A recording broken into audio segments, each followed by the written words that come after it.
Bago tayo magpatuloy, huwag kalimutang mag-subscribe sa aking channel.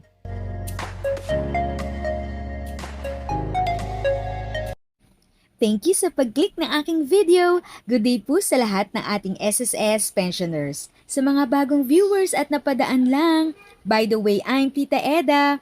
Welcome to my channel. Ang channel na maghatid sa iyo ng dagdag kaalaman tungkol sa government services, bagong mga balita at informative videos na galing sa legit na resources. Mag-subscribe na para updated ka.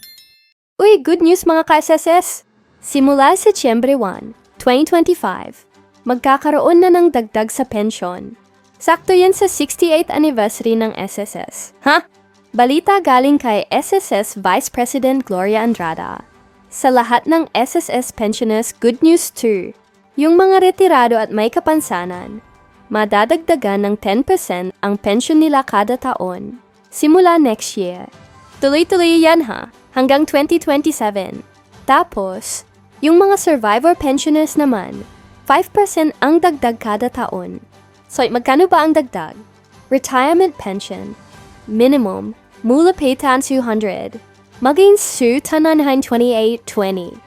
Average, mula fisan 1963.70, magiging 6,666. Maximum, mula pay 22, 137.25, magiging 29,464.68. Survivor pension, minimum, mula P2,000, magiging 2,315.12.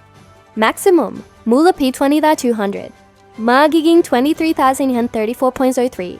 Sabi ni Angeles City Branch Head Normie Cruz, kung hindi ka na naghuhulog sa SSS, i-update mo na yung account mo para makakuha ka pa rin ng pension. Pagdating mo ng 60, sayang naman daw yung benefits. Dagdag pa niya, mas maraming hulog, mas malaki ang benefits. Kaya galingan natin sa paghuhulog. If sa tingin mo, natulungan ka ng video ko na ito, nakasave ka sa oras mo, you can click yung thanks button at any amount ay malaking help sa pag-grow ng channel ko. Yun lang po muna ang aking update. Sana ay nakatulong na dagdag kaalaman ang aking shinare today. Ang goal ng aking channel ay mag-create ng awareness. Kung ganitong mga topic ang gusto mo, panoorin mo ang mga videos ko na ito.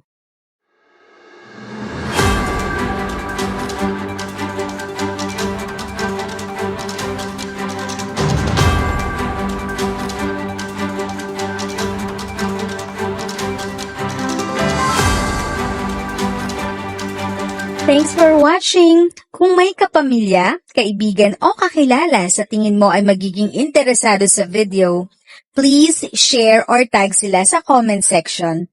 At syempre, if nagustuhan mo ang video, i-like mo na ito at subscribe ka na din.